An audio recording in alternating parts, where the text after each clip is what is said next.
मम ज्ञानतिमिरन्दस्य ज्ञानञ्जनशलाकया चक्षुरुन्मिलितं येन तस्मै श्रीगुरवे नमः। नमः ॐ विष्णुपदाय कृष्णप्रेष्ठाय भूतले श्रीमते भक्तिवेदान्तस्वामिनिति नामिने।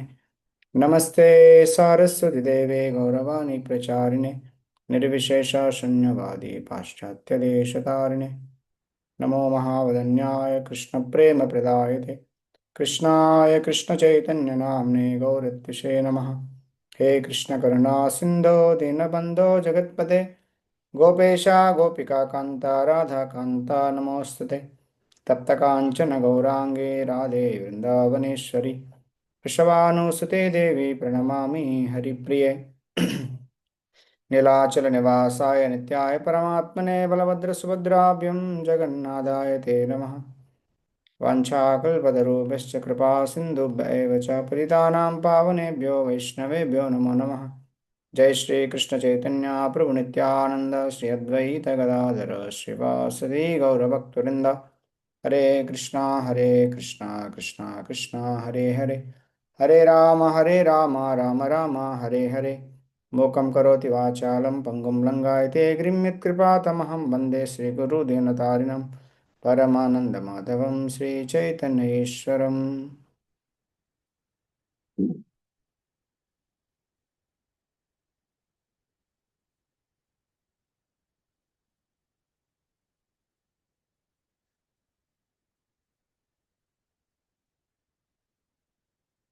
హరే కృష్ణ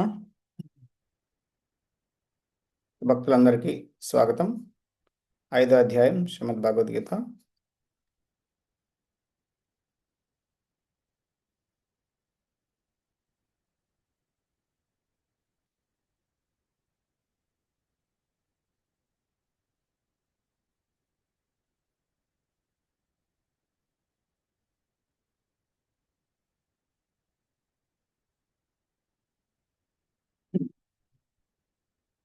హరే కృష్ణ।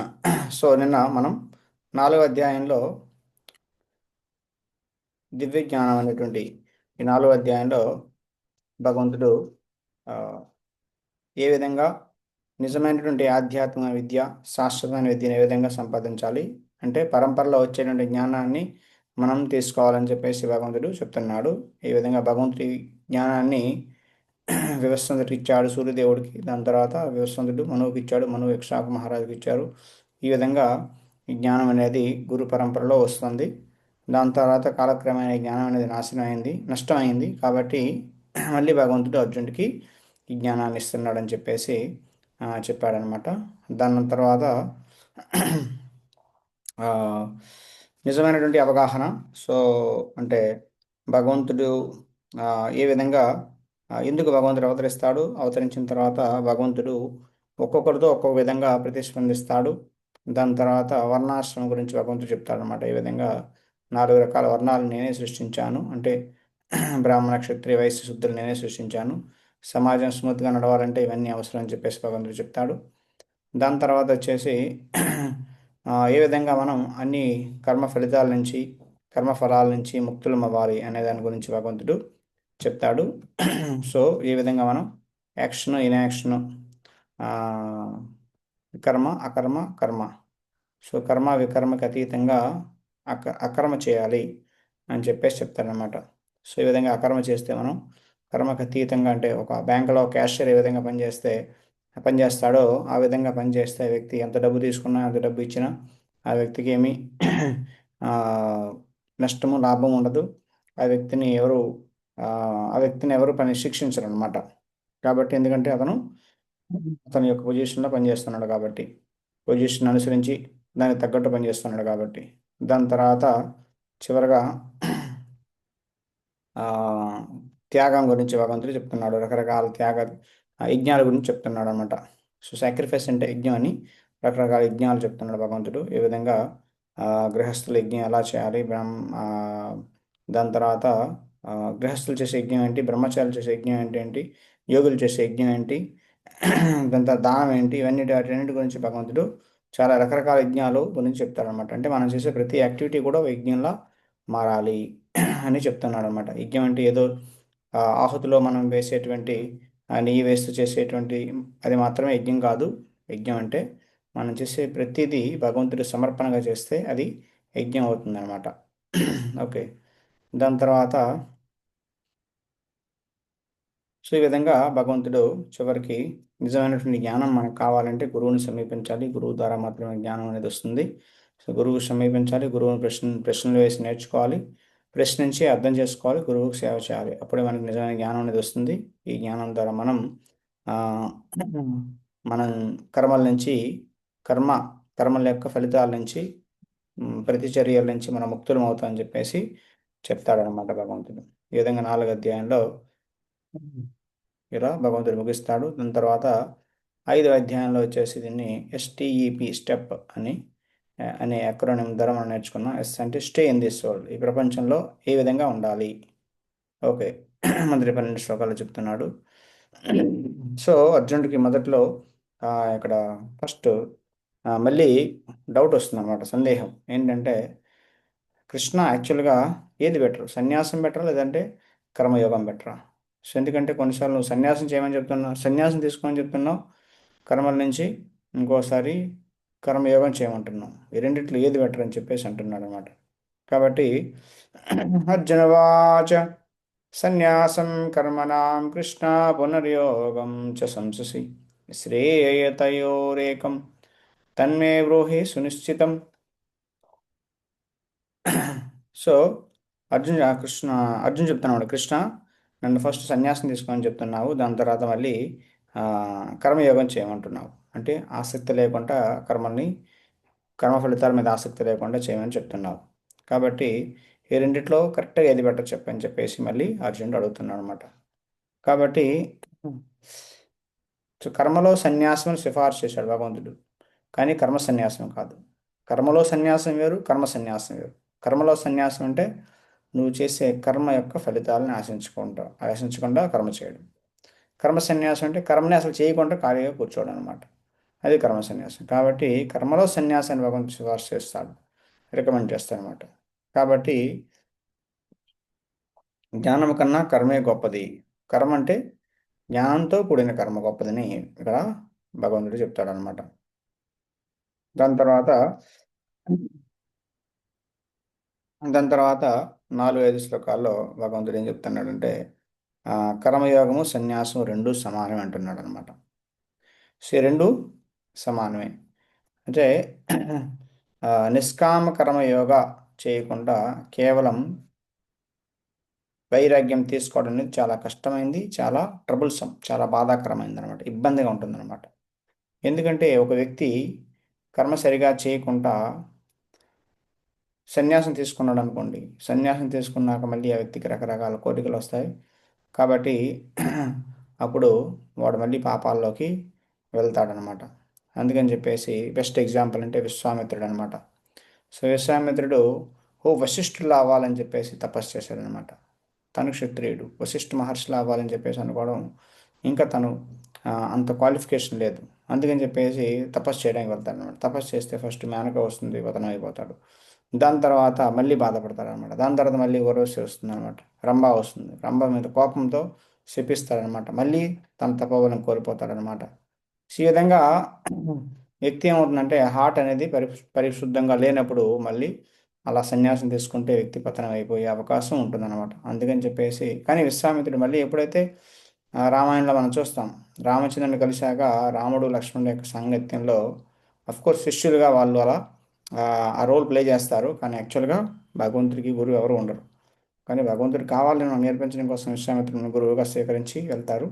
సో కానీ రామచంద్రుడి యొక్క భగవంతుడి యొక్క సాంగత్యంలో విశ్వామిత్రునికి భక్తి అనేది వస్తుంది అనమాట. ఆ భక్తి వలన విశ్వామిత్రుడు వీటన్నిటికీ అతీతం అవుతాడనమాట. సో గొప్ప స్థానాన్ని పొందుతాడు, మళ్ళీ పతనం అవ్వడనమాట. భగవంతుని కలిసిన తర్వాత ఇంకెప్పుడు పతనం అవ్వడనమాట. కాబట్టి సన్యాసం అనేది పూర్తిగా హార్ట్ అనేది, హృదయం అనేది పరిశుద్ధంగా లేకుండా సన్యాసం తీసుకోకూడదు. ఎందుకంటే వాడు ఏ కర్మ మళ్ళీ చేసినా ఆ కర్మ ఆ, ఫలితాల పట్ల మళ్ళీ ఆసక్తి వచ్చేస్తుంది అనమాట వాడికి. సో ఆ, అందుకని చెప్పేసి సన్యాసం తీసుకోకూడదు. కర్మలన్నీ మనం చేశాక కర్మల ద్వారా మనం పూర్తిగా ప్యూర్ అయిన తర్వాత పరిశుద్ధం అయిన తర్వాత సన్యాసం తీసుకోవాలని చెప్పేసి ఇక్కడ చెప్తున్నాడు అనమాట. ఓకే. సో సాంఖ్యయోగము, జ్ఞానయోగము, కర్మ సన్యాసం. సో కాబట్టి సాంఖ్యయోగం అంటే ఏంటి? సాంఖ్య అంటే విశ్లేషణ చేయడం అనమాట. భౌతిక ప్రకృతి, దాని తర్వాత ఆత్మ, ఈ రెండిటి గురించి విశ్లేషణ చేయడం అనమాట. దీన్ని సాంఖ్యయోగం అంటారు అనమాట. అంటే శరీరము ఆత్మకి తేడా గురించి తెలుసుకోవడం అనమాట. ఈ భౌతిక పదార్థం అంతా, శరీరం అంతా కూడా భౌతిక పదార్థాలతో చేయబడింది. ఈ శరీరం అంటే చర్మము, ఎముకలు, రక్తము, మజ్జ, ఆ, దాని తర్వాత ఫ్యాట్, ఫ్యాట్ ఉంటుంది. దాని తర్వాత ఆ, ఎముకలు ఉంటాయి. దాని తర్వాత మజ్జ ఉంటుంది. దాని తర్వాత వీర్యం ఉంటుంది అనమాట. ఈ విధంగా 7 ధాతువులు ఉంటాయి శరీరంలో. ఇదంతా కూడా భౌతికం అనమాట. ఈ భౌతికం అయితే ఏదైతే ఉందో ఇదంతా కూడా ఆ, ఆత్మకి అభిన్నము. ఆత్మతో, ఆత్మ వేరు, ఇది వేరు. మనం ఆత్మస్వరూపం కాబట్టి ఈ భౌతిక శరీరంతో మనకి ఏమీ ఇచ్చిపుచ్చుకోవడం లేదు అనే విషయాన్ని తెలుసుకోవడమే సాంఖ్యయోగం అనమాట. కాబట్టి ఈ భౌతికమైనటువంటి శరీరంలో ఏమీ లేదు, ఏమీ ఆనందం లేదని తెలుసుకున్న ఒక వ్యక్తి వైరాగ్యం తెచ్చుకుంటాడనమాట.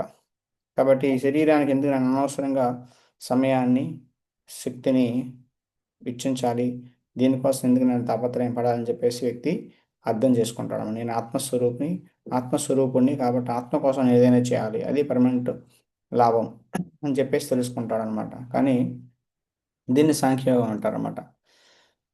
సో ఈ విధంగా దాని తర్వాత జ్ఞానయోగము లేదా నిష్కామ ఆ, కర్మయోగం అనమాట. నిష్కామ కర్మయోగంతో జ్ఞానయోగానికి వస్తాడు. సో నిష్కామ కర్మయోగం అంటే ఆ వ్యక్తికి తెలుసు అనమాట, నేను ఆత్మని, భగవంతుడి యొక్క అంశాన్ని అనే విషయం తెలుసు అనమాట. కాబట్టి భగవంతుడి కోసం సేవ చేయాలి అని తెలుసుకుంటాడు అనమాట. సో ఈ విధంగా భగవంతుడి కోసం పని చేస్తాడు, కానీ నిష్కామ, ఎలాంటి ఆశ లేకుండా కర్మ చేస్తాడనమాట. ఎలాంటి ప్రతిఫలం లేకుండా ఆశించకుండా కర్మ చేస్తాడనమాట. సో కానీ కర్మకి అటాచ్ అయి ఉంటాడు నిష్కామ కర్మయోగి. పనిని వదిలేయడు అనమాట. ఒకడు మార్బుల్ బిజినెస్ చేస్తున్నాను, నాకు టెంపుల్ కడుతున్నారు, నేను మార్బుల్ ఇస్తా అంటాడు అనమాట. నువ్వు బిజినెస్ వదిలేసి ఇక్కడ పూర్తిగా వచ్చి ఇంకో పని ఉంది నీకు చెప్తా అంటే, అయ్యో నేను అది వదలండి, నా బిజినెస్ నేను చేసుకోవాలంటాడు అనమాట. కానీ మార్బుల్ కావాలంటే ఇస్తాడనమాట. సో అతన్ని నిష్కామ కర్మయోగం అంటారనమాట. కర్మ ఫలితాలు వదిలేస్తాడు, కానీ సేమ్ కర్మలు వదిలేమంటే వదిలేడు అనమాట. ఆ కర్మ పట్ల వాడికి అటాచ్మెంట్ ఇంకా ఉందన్నమాట. ఇంకా అంటే వ్యక్తి ఇంకా శుద్ధీకరణ చెందాలి, ఇంకా ఎక్కువ ప్యూరిఫై అవ్వాలన్నమాట వ్యక్తి. కాబట్టి అతన్ని నిష్కామ కర్మయోగి అంటారనమాట. అంటే అతను ఫలితాలను ఇవ్వగలుగుతాడు, కానీ కర్మని వదిలిపెట్టాడనమాట. కానీ భక్తుడు అనుకోండి, కర్మనైనా విడిచిపెట్టేస్తాడనమాట. వాడు ఏదైనా చేస్తాడనమాట. ఏదైనా చేయడానికి సిద్ధపడతాడనమాట. ఏది కావాలంటే చేస్తాడనమాట. క్లీన్ చేయమంటే టెంపుల్ క్లీన్ చేస్తాడు, లెక్చర్ చేయమంటే లెక్చర్ ఇస్తాడు. ఓకే. వంట చేయమంటే వంట చేస్తాడు, పూజ చేయమంటే పూజ చేస్తాడు. ఏం చేయమంటే అది చేస్తాడనమాట. సో ఆ వ్యక్తిని, అది భక్తుడు అనమాట. సో ఈ విధంగా ఆ, సో ఈ విధంగా ఆ, కర్మ సన్యాసం అంటే వ్యక్తి పూర్తిగా కర్మని త్యజించాడు అనమాట. కర్మ సన్యాసం ఆ, కర్మ సన్యాసం అనేది హార్ట్ ప్యూరిఫై అవ్వకుండా, హృదయం పరిశుద్ధం అవ్వకుండా తీసుకోకూడదు అనమాట. సో నిష్కామ కర్మయోగం అంటే వాడికి పరిపూర్ణ జ్ఞానం ఉంటుంది అనమాట. నేను ఈ శరీరం కాదు, నేను ఆత్మను, ఆ, భగవంతుడి యొక్క అంశం కాబట్టి అతను నేను సేవ చేయాలనుకుంటున్నాను, సేవ చేయాలనుకుంటున్నాను అని అనుకుంటాడు అనమాట. కాబట్టి నేను ఆత్మను, ఆత్మ ఆ, భౌతిక శరీరం కాకుండా ఆ, నేను సెపరేటెడ్ సోల్ అనే భావంతో నేను పనిచేస్తాను అనుకుంటాడు అనమాట. సపోజ్ వ్యక్తి ఉన్నాడు అనుకోండి, ఆ, నిష్కామకర్మయోగి. నువ్వెవరివి, ఇక్కడ గార్డెనింగ్ చేస్తున్నాడు లేదంటే ఏదో పని చేస్తున్నాడు ఈ వ్యక్తి, కార్పెంటరీ. నువ్వెవరు అంటే నేను గార్డెనర్ని, ఓకే, వనమాలిని అంటాడు అనమాట. ఓకే. ఆ, లేదా అదే నిష్కామ కర్మయోగి అంటే నువ్వెవరు అంటే నేను దేవుడి సేవకుని అంటాడు అనమాట. సో ఈ గార్డెనర్ని నువ్వే పని చేస్తా అంటే గార్డెనింగ్ చేస్తాను, ఎవరి కోసం చేస్తాను, ఓనర్ కోసం చేస్తాను అంటాడు అనమాట. సో అదేవిధంగా నిష్కామ కర్మయోగి, నేను దేవుడికి కేటాయించిన పని చేస్తాను. మీరు ఎలా పని చేస్తారంటే నిస్వార్థమైనటువంటి చిత్తశుద్ధితో, నిస్వార్థమైన భావనతో, నా ఉత్తమ సాన్ని, బెస్ట్ ఆఫ్ మై ఎబిలిటీ నేను చేస్తా, నా ఫుల్ శక్తి ఉపయోగించి నేను చేస్తా అంటాడు అనమాట. ఫలితాలను, వచ్చిన ఫలితాలను ఏం చేస్తారు అంటే నేను దేవుడికి అప్పచెప్తాను అంటాడు అనమాట. సో ఇది ఈ విధంగా నిష్కామ కర్మయోగి. గార్డెనర్ ఉన్నాడు అనుకోండి, ఎవరు అంటే గార్డెనర్ అంటాడు. ఏం చేస్తా అంటే నాకు ఓనర్ చెప్పిన పని చేస్తా అంటాడు. ఎలా చేస్తా అంటే కష్టపడి పని చేస్తా, టైం వేస్ట్ చేయకుండా పని చేస్తా అంటాడు, పని చేస్తా అంటాడు. వచ్చిన కూరగాయలని పళ్ళని ఏం చేస్తా అంటే ఓనర్కి అప్పచెప్తా అంటాడు అనమాట. సో ఇతన్ని నిష్కామ కర్మయోగి అంటారు అనమాట. అలా.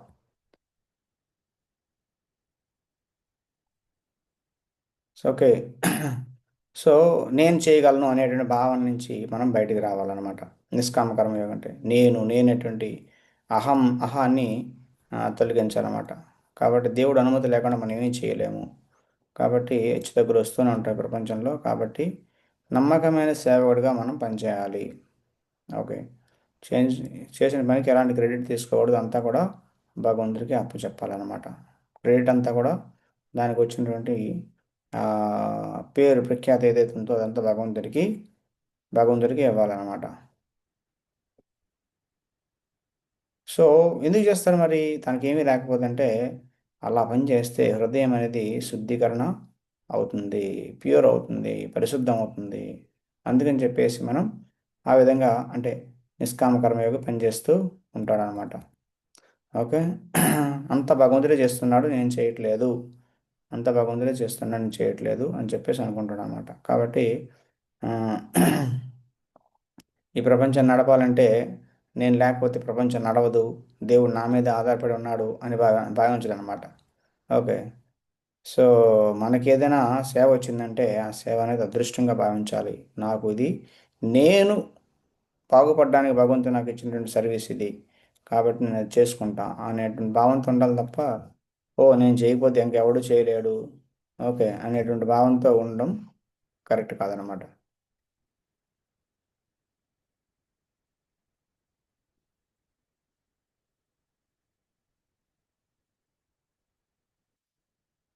ఓకే. సో దాని తర్వాత ఆ, ఒక యోగి యొక్క ఆ, ఒక కర్మయోగి యొక్క లక్షణాలు ఏంటి? యోగయుక్త విశుద్ధాత్మా విజితాత్మా జితేంద్రియ సర్వభూతాత్మభూతాత్మా కుర్వన్నపి న లిప్యతే. ఎవరైతే యోగయుక్తో విశుద్ధాత్మ భక్తితో పనిచేస్తారో విశుద్ధమైనటువంటి ఆత్ముడు వ్యక్తి, విజితాత్మ జితేంద్రియ అంటే ఇంద్రియాల్ని మనస్సును నియంత్రణలో పెట్టుకుంటాడో, సర్వభూతాత్మభూతాత్మ అందరికీ చాలా ప్రియమైనవాడు, అందరూ ఇతనికి ప్రియమే. కురవన్నపి నలిప్పితే అతను పని చేస్తున్నప్పటికీ అతను భవబంధంలో చిక్కుకోడనమాట. ఓకే. కాబట్టి అతన్ని కర్మయోగి అంటారనమాట. సో అతను పని చేస్తున్నప్పటికీ పని అనేది అతన్ని బంధించదు అనమాట. అతనికి అందరూ ప్రియమే, అందరూ అతనికి ప్రియం అనమాట. ఎందుకంటే అతను ఇంద్రియాలను నిగ్రహించుకుంటాడు అనమాట. ఇంద్రియాలు నిగ్రహించుకున్నవాడు అందరికి ప్రియం అవుతాడు అనమాట. ఎందుకంటే ప్రసాదం వడ్డిస్తున్నాను అనుకోండి, అందరికి వడ్డించి లాస్ట్లో తింటాడు అనమాట. మిగిలితే తింటాడు, లేదంటే లేదనమాట. వాడికి ఏమీ తినాలని కోరిక లేదనమాట. కాబట్టి ఎవరు ఏమన్నా అందరూ ఇష్టపడతారు అనమాట. అందరు సేవ చేస్తున్నాడు, లాస్ట్లో మిగిలితే తింటాడు, లేదంటే లేదనమాట. ఎంత మంచివాడు అంటారు అనమాట. అది ఇంద్రియ నిగ్రహం లేని వాడు ఏం చేస్తాడు? ఏదైనా స్వీట్ ఏదైనా మంచి ఐటమ్స్ ఉంటే అన్ని ప్యాక్ చేసి పక్కన పెట్టేసుకుంటాడు అనమాట. ఎక్కువ పెట్టుకుంటాడు, మళ్ళీ నాకు మిగలదేమని చెప్పేసి. లేదంటే ముందే తినేసి వెళ్ళిపోతాడు అనమాట, అందరు రాకముందే. ఇలా చేసేవాడిని అందరూ తిట్టుకుంటారు అనమాట. కాబట్టి ఇంద్రియ నిగ్రహం ఉన్న వాళ్ళని అందరూ గౌరవిస్తారనమాట. ఓకే. సో కాబట్టి ఈ విధంగా వ్యక్తి అందరికీ ప్రియమైన వాడు అవుతాడనమాట. భక్తితో సేవ చేస్తాడు. సో అతన్ని కర్మయోగి, ఆ, యోగయుక్త అని చెప్పేసి అంటారనమాట. కాబట్టి ఆ, కర్త, దాని తర్వాత ఆ, ఇక్కడ యాక్చువల్గా చేసేవాడు ఇంకా చేయను కదా, డూవర్ నాన్ డూవర్ అనమాట. అంటే ఎవడు నిజంగా చేస్తున్నాడు, ఎవడు నిజంగా పని చేయట్లేదు అనేది అనమాట. కాబట్టి అక్కడ చెప్తున్నాడు అనమాట. 8:9లో ఏం చెప్తున్నాడంటే భగవంతుడు ఆ, సత్యాన్ని తత్వవిత్, సత్యాన్ని తెలిసిన వాడు ఆ వ్యక్తి చూస్తున్నప్పటికీ, వింటున్నప్పటికీ, స్పర్శిస్తున్నప్పటికీ, వాసన చూస్తున్నప్పటికీ, తింటున్నప్పటికీ, కదులుతున్నప్పటికీ, ఆ, పడుకున్నప్పటికీ, శ్వాస తీసుకున్నప్పటికీ, ఇంద్రియ వస్తువుల్ని ఇంద్రియాలతో ఆ, ఇవన్నీ చేస్తున్నప్పటికీ ఆ వ్యక్తి ఏం భావిస్తాడంటే నేను అన్నిటికీ అతీతము, ఓన్లీ నా ఇంద్రియాలు, నా ఇంద్రియ వస్తువులతో ఆ, ఇంద్రియ వస్తువుల యొక్క కాంటాక్ట్లోకి వస్తున్నాయి, వాటి యొక్క స్పర్శలోకి వస్తున్నాయి, నేను మాత్రం వీటన్నిటికి అతీతం ఎందుకంటే నేను ఆత్మని అనే విధంగా పనిచేస్తాడనమాట. సో ఆ వ్యక్తి పని చేస్తున్నట్లు ఉంటాడు కానీ పని చేయడు అనమాట. అంటే ఆ వ్యక్తి చేయట్లేదు అనమాట. ఎందుకంటే ఆ వ్యక్తి శరీరం అంతా చేస్తుంది. ఓకే, చేత్తో ముట్టుకుంటున్నాడు, నోటితో తింటున్నాడు, ముక్కుతో వాసన చూస్తున్నాడు, కళ్ళతో చూస్తున్నాడు, చెవులతో వింటున్నాడు, కాళ్ళతో నడుస్తున్నాడు. ఇవన్నీ ఎవరు చేస్తున్నారు? బాడీ చేస్తుంది అనమాట. నేను ఈ బాడీకి అతీతము, నేను చేయట్లేదు అనే భావంతో వ్యక్తి ఉంటాడనమాట. కాబట్టి ఆ వ్యక్తి యాక్చువల్లీ అకర్త అనమాట. ఆ వ్యక్తి యాక్చువల్గా ఏమీ చేయట్లేదు కాబట్టి కర్మబంధాలకి అతీతంగా ఉంటాడనమాట. ఓకేనా? సో ఈ విధంగా ఆ వ్యక్తి భగవంతుడి కోసం పనిచేస్తాడనమాట. బంధం లేకుండా భగవంతుడి కోసం పనిచేస్తాడనమాట. కర్మాణి బ్రహ్మనాదాయ కర్మాణి సంగం త్యక్త్వా కరోతి యః లిప్యతే న స పాపేన పద్మపత్రం ఇవాంబస. ఎవరైతే తన కర్మ ఫలితాలని భగవంతుడి కోసం, పరమసత్యం కోసం త్యాగం చేస్తారో, ఏ విధంగా ఎవరైతే తన కర్మల్ని ఎలాంటి ఆసక్తి లేకుండా చేస్తూ ఉంటారో ఆ వ్యక్తి పాపాల ద్వారా ప్రభావితం కాడు, పాప కర్మల ద్వారా ప్రభావితం కాడు. ఏ విధంగా అయితే తామర పువ్వు మీద ఉన్నటువంటి నీటి బొట్టు ఏ విధంగా అయితే అసలు అంటుకోకుండా ఉంటుందో, తామర పువ్వుకు అంటకుండా ఉంటుందో, ఆ విధంగానే వ్యక్తి భౌతిక ప్రపంచంలో పనిచేస్తున్నప్పటికీ కూడా ఈ భౌతిక ప్రపంచంలో ఉండేటువంటి కల్మషాల నుంచి కల్మషాలకి కల్మషాలు అతనికి అంటవన్నమాట. కల్మషాలు అంటవన్నమాట అది. సో ఆ, సో ఈ విధంగా ఆ వ్యక్తి యోగి అనేవాడు పనిచేస్తాడనమాట. సో ఎందుకు చేస్తాడంటే కాయేన మనసా బుద్ధ్య కేవలై ఇంద్రియైరపి యోగినః కర్మ కుర్వంతి సంగం తప్త ఆత్మశుద్ధయే. సో ఓన్లీ కాయ మనస వాచ కర్మన వ్యక్తి ఎందుకు చేస్తాడంటే ఆత్మశుద్ధి కోసం మాత్రమే, పవిత్రీకరణ కోసం చేస్తాడనమాట. ఓకే. సో ఈ విధంగా కర్మయోగి అనేవాడు శాంతిని, అస్సలు డిస్టర్బ్ కానిటువంటి శాంతిని పొందుతాడనమాట. కలవరపడిన శాంతిని పొందుతాడనమాట. ఎందుకంటే కర్మ ఫలితాల మీద అతనికి ఎలాంటి ఆసక్తి ఉండదు కాబట్టి. ఓకే. ఎగ్జాంపుల్ ఏంటంటే గయ మహారాజ్ అనమాట. గయ మహారాజ్ చాలా పౌరులందరూ కూడా వారి వ్యక్తిగత ఆస్తి అవాంఛనీయ అంశాలతో బాధపడకుండా పూర్తి రక్షణ భద్రత ఇచ్చేవారనమాట. ఓకే. అంటే వాళ్ళ ఆస్తులు ఉండేటట్టుగా వాళ్ళు ఎలాంటి ఇబ్బందులు కూడా కాకుండా రక్షణ ఇచ్చేవాళ్ళనమాట. అందరికీ తగిన అందరికీ ఆహారం ఉండేటట్లు చూసేవారనమాట. కొంతమంది బాగా ఎక్కువ పనులు బాగా చేసే వాళ్ళని వాళ్ళకి అప్రిషియేట్ చేసి బహుమతులు ఇచ్చేవారు, ప్రైజెస్ ఇచ్చేవాళ్ళు అనమాట. కొన్నిసార్లు మీటింగ్లు పిలిచి వాళ్ళని మంచి మాటలతో సంతృప్తిపరిచేవారు అనమాట. దాని తర్వాత ఏ విధంగా ఉన్నత పౌరులుగా మారాలనే దాని గురించి మంచి సలహాలు, సూచనలు, లెక్చర్స్, ప్రవచనాలు ఇచ్చేవారు అనమాట. ఈ విధంగా గయ మహారాజు గురించి శ్రీమద్ భాగవతంలో వస్తుందన్నమాట. గృహస్థుడైనప్పటికీ గృహస్థ నియమాలన్నీ కూడా ఖచ్చితంగా పాటించాడు. అన్ని అన్ని త్యాగాలు చేశాడు. అంటే అన్ని రకాలుగా వ్యక్తి ఆ, ఇంద్రియ భోగాలను విడిచిపెట్టాడనమాట. ఈ విధంగా భగవంతుడి యొక్క చాలా శుద్ధ భక్తుడు అనమాట. గర్వం లేకుండా రాజ్యాన్ని ఆ, పాలించేవాడు. అలా అని చెప్పేసి రాజుగా ఉండాలనేటువంటి కోరిక కూడా తనకు లేదనమాట. చాలా వైరాగ్యంతో చక్కగా పరిపాలన చేసేవాడు అనమాట.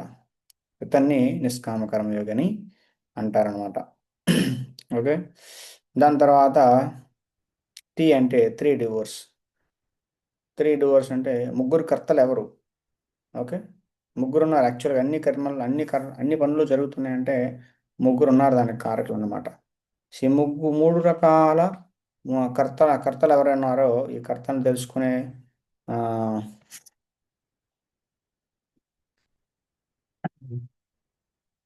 తెలుసుకోవడం అనమాట. సో సో మనం చెప్పుకున్నాం అనమాట. ఏంటంటే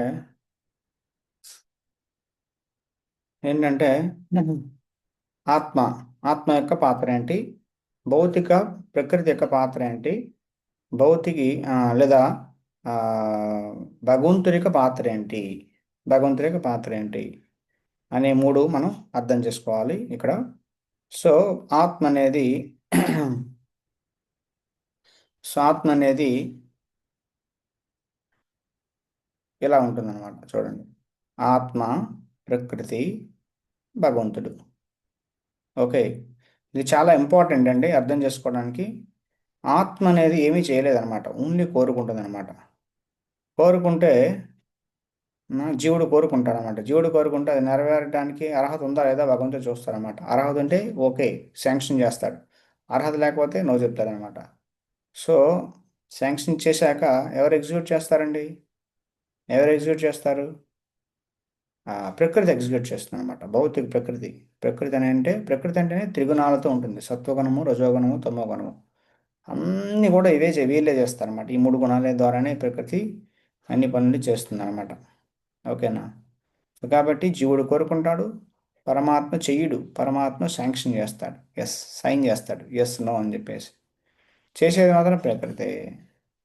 సో ప్రకృతే క్రియమానాని గుణైకర్మాని సర్వస అహంకార విమూఢాత్మ కర్తాహం నితిమన్యతే. యాక్చువల్లీ ప్రకృతే చేస్తుంది. మూర్ఖుడు ఏమనుకుంటాడు, నేను చేస్తున్నాను అనుకుంటాడు అనమాట. ఆ విధంగా చూసుకుంటే మన అందరం కూడా మూర్ఖులేం అనమాట. ఎందుకంటే అంత అవగాహన లేదు. అందరూ కూడా ప్రపంచంలో ఉన్న ప్రతి ఒక్కరు ఏమనుకుంటాడు, నేనే చేస్తున్నాను నేనే చేస్తున్నాను అనుకుంటాడు. కానీ భగవంతుడు ఏం చెప్తున్నాడు, నువ్వు చేయట్లేదు, నేను చేయట్లేదు, ప్రకృతి చేస్తుంది. నేను చేయమంటున్నా, నువ్వు కోరుకుంటున్నావు, నేను పర్మిషన్ ఇస్తున్నా, ప్రకృతి చేస్తుంది. అదనమాట. ఇది చాలా ఇంపార్టెంట్ అని మనం తెలుసుకోవాలి. సో జీవుడు కోరుకుంటాడు, పరమాత్మ శాంక్షన్ చేస్తాడు. దాని తర్వాత ప్రకృతి దాన్ని ఎగ్జిక్యూట్ చేస్తుంది అనమాట. కోరికలు తీరుస్తుంది అనమాట. సో మహమ్మద్ అలీ అనమాట అంటాడనమాట, ప్రపంచ world heavy weight boxing champion. So నేను చాలా గొప్పవాడిని, నా అంత పవర్ఫుల్ ఎవడు లేడు ప్రపంచంలో, నన్ను ఓడించేవాడు ఎవడు లేడు, అంత బలవంతుని అని చెప్పేసి అంటాడనమాట. కానీ అతనికి పార్కిన్సన్ వ్యాధి వస్తుంది అనమాట. వస్తే అతని కప్పు కాఫీ కూడా ఎత్తలేకపోయాడు అనమాట. సో నేను గ్రేటెస్ట్, నేనే దేవుణ్ణి అన్నాడు అనమాట. దాని తర్వాత డిసీజ్ వచ్చిన తర్వాత చెప్పాడనమాట, మళ్ళీ ఒలింపిక్స్లో తర్వాత చెప్తాడనమాట, నేను గ్రేటెస్ట్ అన్నా కానీ నేను గ్రేటెస్ట్ ఫూల్ అని చెప్పేసి, నా అంత గొప్ప మూర్ఖుడు ఎవడు లేడని చెప్పేసి చెప్తాడనమాట. కాబట్టి మనకి పవర్ పొజిషను ఏదైనా వస్తే మనం అహంకారంతో ప్రవర్తిస్తూ ఉంటాం మనకు తెలియకుండా అనమాట. కానీ ప్రకృతి అందరినీ కూడా హంబల్ చేస్తుంది, అందరినీ కిందకి తీసుకొస్తుంది అనమాట. కాబట్టి ఈ విధంగా ప్రతి ఒక్కరూ నా ఇంతల్లో ఆ, ఉంది ఉన్నారు, నేను పొందగలను, నా నా ఎనిమి నేను జయిస్తాను అని చెప్పేసి, నేను రోజు 18 గంటలు కష్టపడతాను, నాకు కావాల్సిందా సంపాదిస్తాను, ఈ విధంగా నేను చాలా పైకి వెళ్ళిపోతానని చెప్పేసి జీవుడు ఆలోచిస్తాడనమాట. సో సో భగవద్గీతలో భగవంతుడు చెప్తారన్నమాట, రాక్షస లక్షణాలు అంటే ఇలానే ఉంటాయన్నమాట. రాక్షసుడు ఎంత సంపాదించాను అనుకుంటాడంటే ఇంకా ఎక్కువ సంపాదించాలి, వీడు నా మిత్రుడు, వీడి దగ్గర తీసుకుంటాడు, శత్రువు వాడిని చంపేస్తా, ఇలా ఆలోచిస్తూ ఉంటాడనమాట. సో ఆధునిక మానవుడు కూడా మోరల్లెస్ ఇలా ఉంటాడనమాట. ఉం? అంటే రోజు ఎక్కువ కష్టపడాలి, ఎక్కువ సంపాదించాలి, దేనికి టైం లేదు, భక్తికి టైం లేదు, భగవంతుడికి టైం లేదు. సో ఈ విధంగా జీవుడు ఆధునిక మానవుడు చాలా ఇంప్లికేట్ అయిపోతున్నాడు అనమాట. చాలా ఈ కర్మబంధంలో చిక్కుకుంటున్నాడు మనం చూస్తాం. కాబట్టి ఈ విధంగా జనాల్లో టెన్షన్ పెరిగిపోతుంది, యాంగ్జైటీ పెరిగిపోతుంది, స్ట్రెస్ పెరిగిపోతుంది, ఒత్తిడులు పెరిగిపోతున్నాయి. చాలామంది యూత్ ఆత్మహత్యలు చేసుకుంటున్నారు.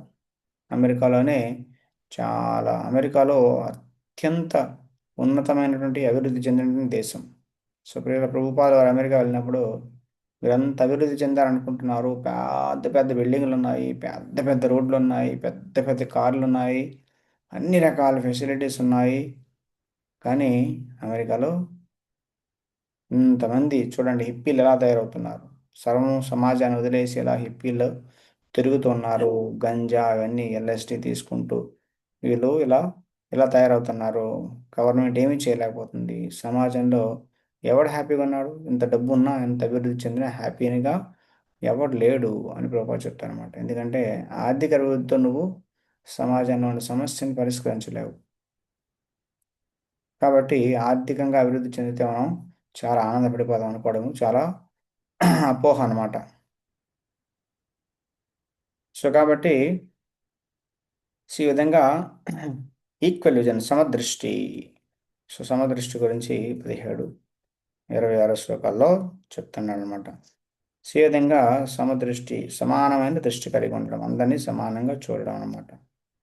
సో ఎప్పుడైతే ఒక వ్యక్తి యొక్క బుద్ధి, మనస్సు, విశ్వాసం అన్నీ కూడా భగవంతుని మీద ఉంటాయో, ఆ వ్యక్తి అన్ని రకాల చెడు కోరికల నుంచి ముక్తుడవుతాడనమాట. ఈ విధంగా మోక్ష మార్గం వైపు ప్రయాణం చేస్తారనమాట.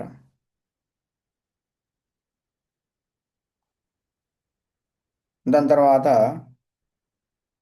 ఆ, ఆత్మ సాక్షాత్కారం కలిగిన వ్యక్తి సమదృష్టి సమానమైన దృష్టి ఎలా కలిగి ఉంటాడు అంటే, విద్యా వినయ సంపన్నే బ్రాహ్మణే గవిహస్తిని సునిచైవ సపాకే చ పండితా సమదర్శిన. విద్యా వినయ సంపన్నే, విద్య మరియు వినయము రెండు కలిగినటువంటి బ్రాహ్మణుడు అంటే బుద్ధిమంతుడు, తెలివైన వాడు అనమాట.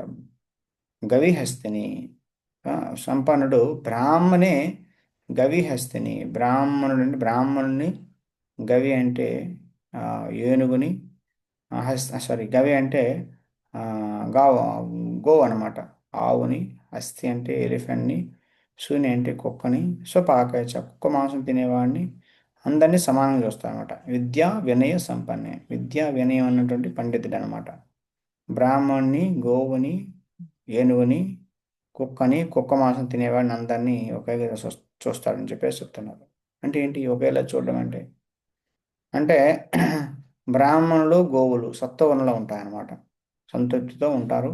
ఎక్కువ దేనికోసం ప్రాకులాడటం అనమాట. ఓన్లీ బ్రాహ్మణులు ఉంటారు. దాని తర్వాత ఎలిఫెంట్ అనేది, ఏనుగు అనేది రజోగుణంలో ఉంటుంది అనమాట. దాని తర్వాత కుక్కలు, కుక్క మాంసం తినేవాళ్ళు తమోగుణంలో ఉంటారన్నమాట. సో వ్యక్తి చూస్తారన్నమాట. వీళ్ళందరూ కూడా రకరకాల, వీళ్ళు సత్వగుణంలో ఉన్నారు, వీళ్ళు రజోగుణంలో ఉన్నారు, వీళ్ళు తమోగుణంలో ఉన్నారు, కానీ అందరూ గుణాల ద్వారా బందీలై ఉన్నారు అని చూస్తారనమాట. కాబట్టి వాళ్ళందరూ కూడా భగవంతుడి కాంక్షలు, అందరూ సమానమే. అందులో వాళ్ళందరిలో ఉండేటువంటి ఆత్మ అనేది సమానమే. అందరిలో ఉండేది అదే ఆత్మ, బయట ఉండేది ఓన్లీ డ్రెస్ మాత్రమే అని అర్థం చేసుకుంటాడు అనమాట. ఒక వ్యక్తి లోనాల మీద వెళ్తాడు, ఒక వ్యక్తి బైక్ మీద వెళ్తాడు, ఇంకో వ్యక్తి కార్ మీద వెళ్తాడు, ఇంకో వ్యక్తి పెద్ద లారీ మీద వెళ్తాడు అనమాట. లారీలో వెళ్ళే వ్యక్తి పెద్దదే కనిపిస్తాడు, అంటే లారీ పెద్దదే కనిపిస్తుంది. అటు లోనాల వెళ్తున్నాడు అని చెప్పేసి వాడు వచ్చి దాన్ని గుద్దేస్తే ఓకేనా? వాడు చిన్నవాడేగా, గుద్దేసినా పర్వాలేదు, ఇంత పెద్దవాడు గుద్దాడని చెప్పేసి అంటావా? లేదు, లోనాలో ఉన్నవాడు వ్యక్తి, లారీ డ్రైవర్ కూడా వాడు వ్యక్తే. ఏమీ తేడా అనేది లేదు అనమాట. కాబట్టి ఒక జీవి ఇంకొక జీవిని హరాస్ చేయడం, టార్చర్ చేయడం, ఇబ్బంది పెట్టడం అనేది కరెక్ట్ కాదనమాట. ఎందుకంటే అందరూ ఆత్మ స్వరూపులు, అందరూ సమానమే, అందరూ భగవంతుడి యొక్క అంశాలు అనమాట. కుక్క అయినా, ఆవైనా, ఏనుగైనా, చండాళ్ళైనా, బ్రాహ్మణులైనా అందరూ సమానమే. ఈ విధంగా దృష్టి కలిగి ఉంటాడనమాట పండితుడు అనేవాడు. వీడే నిజమైన పండితుడు అనమాట. అంతే తప్ప పండితుడు అంటే ఏదో నాలుగు శ్లోకాలు నేర్చుకున్నవాడో, లేదంటే ఏదో నాలుగు ప్రవచనాలు చెప్పినవాడో పండితుడు కాదనమాట. దాని తర్వాత ఆ, సో ఆ, ఎవరైతే ఈ విధంగా సమాన దృష్టి కలిగి ఉంటారో వాళ్ళు జన్మవృత్తి చక్రాలకు అతీతం అయిపోతారు అనమాట. ఎందుకంటే ఆ, అయిపోతారు. దాని తర్వాత ఆత్మ సాక్షాత్కారం కలిగిన వ్యక్తి యొక్క వ్యక్తి యొక్క లక్షణాలు ఎలా ఉంటాయి? ఓకే, ఆ వ్యక్తి అనేవాడు దేన్ని ఆనందంగా ఉన్నదాన్ని, బాగుండేదాన్ని ఆ, ఆనందించడు, ఏ, బాగోలేని దాని గురించి దుఃఖించడం అనమాట. బు స్థిర బుద్ధి, బుద్ధి స్థిరంగా ఉంటుంది. అసమ్మోడు, మోహితం కాడనమాట. ఆ, బ్రహ్మవిద్, ఆత్మజ్ఞానం, భగవద్జ్ఞానం కలిగి ఉంటాడు. ఈ విధంగా ఆ ఆసక్తాత్మ, అసక్తాత్మ భౌతిక సుఖాల నుంచి దూరంగా ఉంటాడనమాట. అక్షయం సుఖం, ఓన్లీ తన లోపల తానే ఆనందాన్ని పొందుతాడు తప్ప బయట ఉండేటువంటి సుఖాలని అనుభవించాలని చెప్పేసి అనుకోడు అనమాట. ఇది ఆత్మ సాక్షాత్కారం కలిగిన వ్యక్తి యొక్క లక్షణాలండి. ఓకే, సో ఎందుకంటే ఆ వ్యక్తి, ఎందుకంటే బాహ్యానందాల నుండి ఆ, దూరంగా ఉండి లోపల దృష్టి అనేది లోపల మళ్ళిస్తాడనమాట. ఎందుకంటే లోపల నిజమైన ఆనందం ఉంది, బయట ఆనందం లేదని తెలుసుకుంటాడనమాట. ఎందుకంటే ఏ హి సంస్పర్శజా భోగా దుఃఖయో నయ ఏవతే ఆద్యంతవంత కౌంతేయ నతేషు రమతే బుధః. ఏ హి సంస్పర్శజా భోగా, సంస్పర్శ అంటే ఇంద్రియాలు ఇంద్రియ వస్తువులు కలవడం వల్ల వచ్చేటువంటి సుఖం ఏదైతే ఉందో అది దుఃఖయోనియ, దుఃఖానికి దారితీస్తుంది. అలాంటి సుఖాలకి ఆద్యంతవంత, ఆది ఉంటుంది అంతం ఉంటుంది అన్నమాట. నా తేషు రమతే ఉదా, ఇలాంటి సుఖాలు ఆది అంతం ఉంటుంది అంటే కొద్దిసేపు మాత్రమే ఈ సుఖాలు ఉంటాయి. ఈ సుఖాల్లో ఏమీ ఆనందం ఉండదు. నా తేషు రమతే బుధ, బుధ అంటే తెలివైనవాడు. ఆ, రమతే నా రమతే అంటే ఆనందాన్ని పొందడు. ఇలాంటి వాటి పట్ల, ఇలాంటి వాటి వెనకాల తెలివైన వాడు పరిగెట్టడు అనమాట. ఎందుకంటే దీనికి ఆది అంతం ఉంటుంది. ఇది ఎంతో కాలం ఉండేటువంటి సుఖాలు కాదనమాట. సంస్పర్శగా బాగా ఇంద్రియాలు ఇంద్రియ వస్తువు యొక్క సంస్పర్శ సంపర్కంలో వచ్చినప్పుడు వచ్చేటువంటి ఆనందం చివరికి దుఃఖానికే దారితీస్తుంది అని అర్థం చేసుకుంటాడనమాట. కాబట్టి ఇంద్రియ భోగాల నుంచి దూరంగా ఉంటాడనమాట. సో వాడు నిజమైన తెలివైన వాడు భగవద్గీత ప్రకారం అనమాట. సో కాబట్టి ఆ, ఈ విధంగా ఇంద్రియ సుఖాల నుంచి దూరంగా ఉంటాడనమాట. ఇంద్రియ సుఖం అంతా కూడా చివరికి డిస్ట్రెస్ని తీసుకొస్తుంది, దుఃఖాన్ని తీసుకొస్తుంది. కాబట్టి ఎందుకంటే ఇంద్రియాలు ఎప్పుడు సంతృప్తి చెందవు అనమాట. ఇంద్రియాలను ఎంత సంతృప్తి చేసినా అవి సంతృప్తి చేయమనే చెప్తూ ఉంటాయి అనమాట, జీవితాంతం అనమాట. కాబట్టి అందుకని చెప్పేసి కృష్ణుడు వచ్చే శ్లోకంలో ఇంద్రియాలని మనం కంట్రోల్ చేసుకోవాలి. ఎంతకాలం? చచ్చినంత వరకు నువ్వు ఇంద్రియాలను కంట్రోల్ చేసి పెట్టుకోవాలంటున్నాడు భగవంతుడు అన్నమాట. శక్నోతి హైవాయసో యాసోధం ప్రాక్ శరీరా విమోక్షణాత్ కామక్రోధాద్భవం వేగం సయుక్త సుఖీ నరః. సో ఎవరైతే శరీరం విడిచిపెట్టినంత వరకు కూడా ఈ ఇంద్రియాలు అడిగేటువంటి ఇంద్రియాలను పెట్టేటువంటి ప్రెషర్, ఒత్తిడి ఏదైతే ఉంటుందో దాన్ని తట్టుకోగలుగుతాడో, దాన్ని టాలరేట్ చేస్తాడో ఆ వ్యక్తి ఆ, ఆ వ్యక్తి అనేవాడు ఏమవుతుందంటే ఇంద్రియ ఆ, అలా టాలరేట్ చేయాలన్నమాట. అప్పుడే ఆ వ్యక్తి హ్యాపీగా ఉండగలుగుతాడని చెప్పేసి చెప్తున్నాను అనమాట. ఓకే. సో ఈ విధంగా ఆ వ్యక్తి అంతరంగంగా ఆనందాన్ని పొందుతాడనమాట. సో కాబట్టి ముక్తిని సాధించడానికి కావాల్సిన సాధన ఏంటంటే వ్యక్తి పాపాల నుంచి ముక్తుడై ఉండాలి, ద్వంద్వాల నుంచి ముక్తుడై ఉండాలి, మనస్సు అంతా కూడా లోపలే ఉండాలన్నమాట. యథాత్మన బయట వస్తువుల వైపు, బయట సుఖాల వైపు ఆలోచించకుండా ఉండాలన్నమాట. సో అలాంటి వ్యక్తి సర్వభూతాత్మ హితేర్థ, సర్వభూత హితేర్థ అంటే అందరి కోసం పనిచేయాలి, మిగతా వాళ్ళ కోసం పనిచేస్తారనమాట. సో అలాంటి వ్యక్తి ముక్తిని పొందుతారనమాట. సో ఎలా అంటే త్వరలోనే వ్యక్తి మోక్షాన్ని పొందగలుగుతాడని చెప్పేసి చెప్తున్నాను అనమాట.